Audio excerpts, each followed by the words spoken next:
Olá, muito obrigado por mais uma vez estar aqui acompanhando o vídeo dessa nossa série Educação Mental. Agradeço imensamente a você que tem curtido, que tem compartilhado, que tem comentado.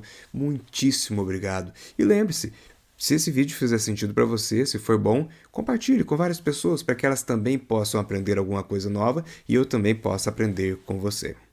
No vídeo passado eu falei sobre como se expressar melhor, foi um pedido da Carolina, e dessa vez eu vou atender o pedido da Carla Oliveira, que pediu para eu falar um pouquinho sobre técnicas de comunicação não violenta. Muito obrigado, Carla. Obrigado pela sugestão de tema, e esse tema me agrada extremamente. A primeira pessoa que divulgou mais esse nome da comunicação não violenta foi o Marshall Rosenberg.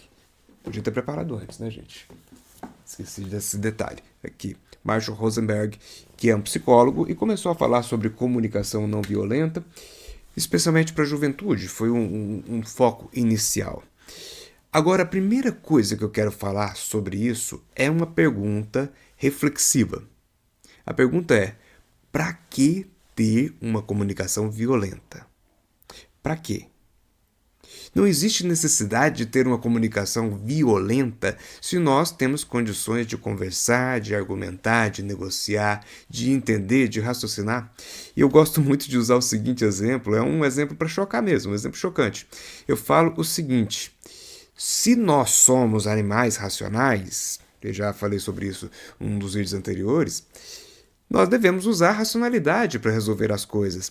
Agora, se nós abrimos mão da racionalidade, nós voltamos a ser apenas animais.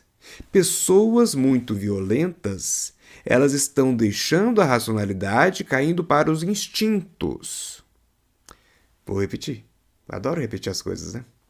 Pessoas muito violentas, elas estão abrindo mão da racionalidade e caindo de volta para os instintos, ou seja, estão sendo menos humanos e mais animais. Não estou dizendo que você que é violento é um animal. Eu estou dizendo que você está sendo menos humano e mais animal, enquanto poderia ser cada vez mais humano. Qual é a essência da comunicação não violenta que o Marshall Rosenberg apresenta para a gente? A essência, em primeiro lugar, é você entender que todo comportamento da pessoa tem por trás uma necessidade, um desejo. A programação neurolinguística fala algo muito similar na premissa de que todo comportamento tem ou teve uma intenção positiva. Um dia eu posso fazer um vídeo só sobre isso, porque isso daí é uma aula de PNL uma aula enorme de PNL só para falar sobre isso. Mas o Marshall coloca que por trás de cada comportamento nosso existe uma necessidade. Logo, a primeira coisa para você entender o comportamento do outro, até mesmo o seu, quando você não compreender muito o que você estava sentindo, o que estava passando, o que estava vivendo, é perguntar: qual necessidade minha estava por trás desse comportamento? E principalmente quando você estiver com raiva, quando estiver chateado, chateada, quando estiver inconformado, é hora de perguntar: qual necessidade minha não foi atendida? E por causa dessa necessidade que não foi atendida, eu acabei extrapolando na minha comunicação, na minha expressão e sendo violento. Acabei deixando de ser racional, lógico, educado, e passei a ser instintivo, violento e sem educação. A comunicação não violenta do Marshall Rosenberg é dividida em 4 etapas, são essas aqui, as 4 etapas da comunicação não violenta que ele apresenta. A primeira etapa é a observação. O que é que ele fala da observação? Observe fatos, não interpretações. Não é o que você acha que a pessoa quis dizer, é o que especificamente a pessoa disse. O que ela falou de verdade? Tem muita gente que fica gerando interpretações, ou até usando o termo que a PNL usa, alucinações. A pessoa fala uma coisa e quem ouviu entende outra e começa a alimentar na sua mente o que a pessoa entendeu e não o que ela ouviu. E começa a divulgar o que ela entendeu e não o que ela ouviu, não o que aconteceu. Então, por exemplo, se eu chegar até você com a cara feia, isso significa que eu não gosto de você? Isso significa que eu estou com raiva? Isso significa que eu estou triste? Não, significa que eu estou com a cara feia. É só isso. Se eu chegar com a cara feia, significa que eu estou com a cara feia. Qual é o próximo passo? Você pode perguntar para mim, Fael, tá tudo bem? O que está acontecendo? Eu tô vendo que o seu rosto está um pouco pesado. O que está acontecendo? A gente pergunta, não alucina. Esse é o meio correto.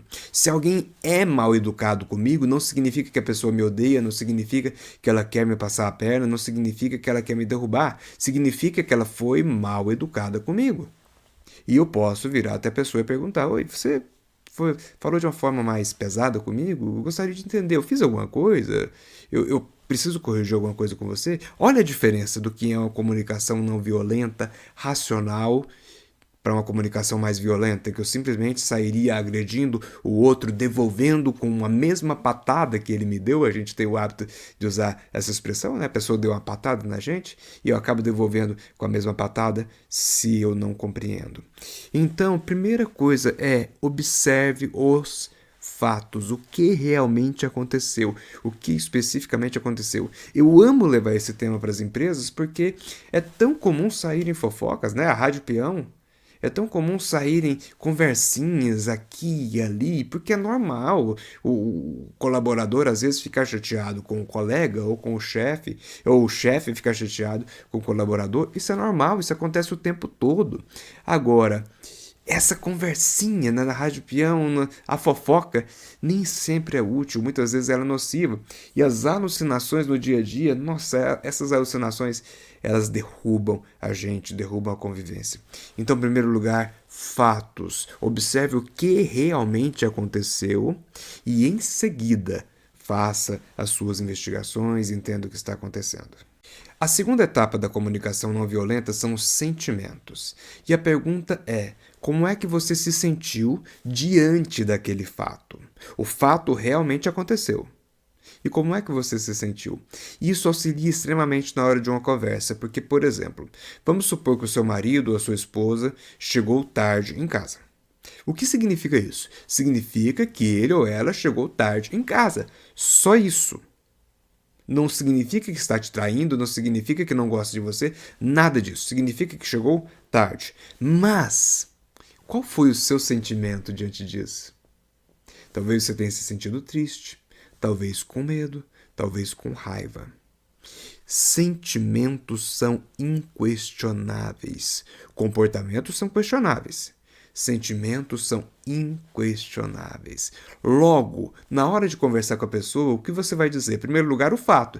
Fala, meu bem, você chegou tarde em casa ontem. Fato. Inquestionável. E eu me senti muito triste. Fato. Também. Não dá para questionar. Se você virar para a pessoa e falar, nossa, você está chegando tarde em casa, que porcaria, você não gosta mais de mim, tá errado, não vai resolver nada, até porque a pessoa vai discordar de você, ela só vai se sentir agredida. Comportamentos são questionáveis, fatos não, sentimentos também não. Então, em primeiro lugar, leve o fato, em segundo lugar, leve o sentimento. Em terceiro lugar, qual necessidade sua não foi atendida? A necessidade, talvez, de receber uma atenção, a necessidade de que o outro avisasse você de que estava atrasando. Então você pode falar para a pessoa, falar, olha, eu me senti mal porque eu fiquei preocupado e eu senti a necessidade de que você tivesse me avisado. Eu precisava que você tivesse me avisado para eu ficar melhor. Você está apresentando uma necessidade sua.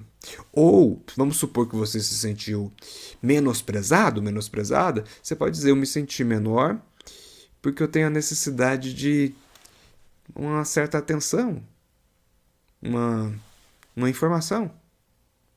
Ou seja, apresentou o fato, apresentou o sentimento e, por fim, apresenta uma necessidade sua.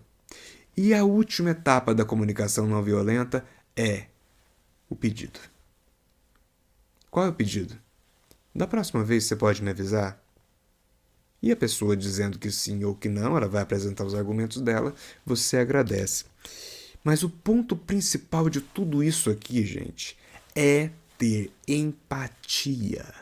Ou seja, coloque-se no lugar do outro, porque nós muitas vezes temos comportamentos que acabam incomodando o outro também, que ofendem o outro também. Então, coloque-se no lugar do outro Aprenda a se colocar no lugar do outro, para que você entenda que o outro também tinha as necessidades dele nesse processo, que o outro também teve os sentimentos dele. Isso não significa que você não deve apresentar os seus sentimentos e pedir mudança. Você deve apresentar os seus sentimentos e você pode pedir mudança do outro. Ao mesmo tempo, ao pedir, o outro vai ter a liberdade de atender ou não o seu pedido.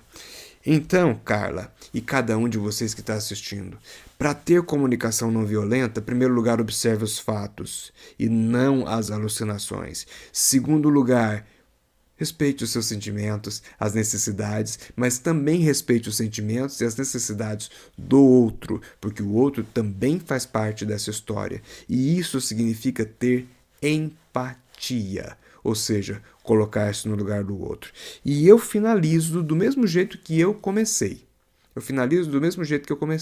Se você abre mão de usar a sua racionalidade para uma boa comunicação, para uma boa expressão, você está caindo para os instintos, então você está deixando de ser um animal racional para ser irracional, para ser instintivo. E você não precisa disso. Você é inteligente, você tem sabedoria e pode ter cada vez mais.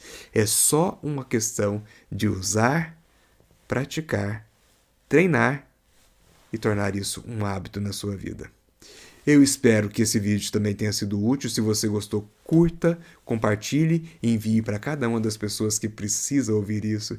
E vamos distribuir essa educação mental para o máximo de pessoas possível para a nossa vida ser cada vez melhor e não violenta. Um abraço e até mais. Muito obrigado.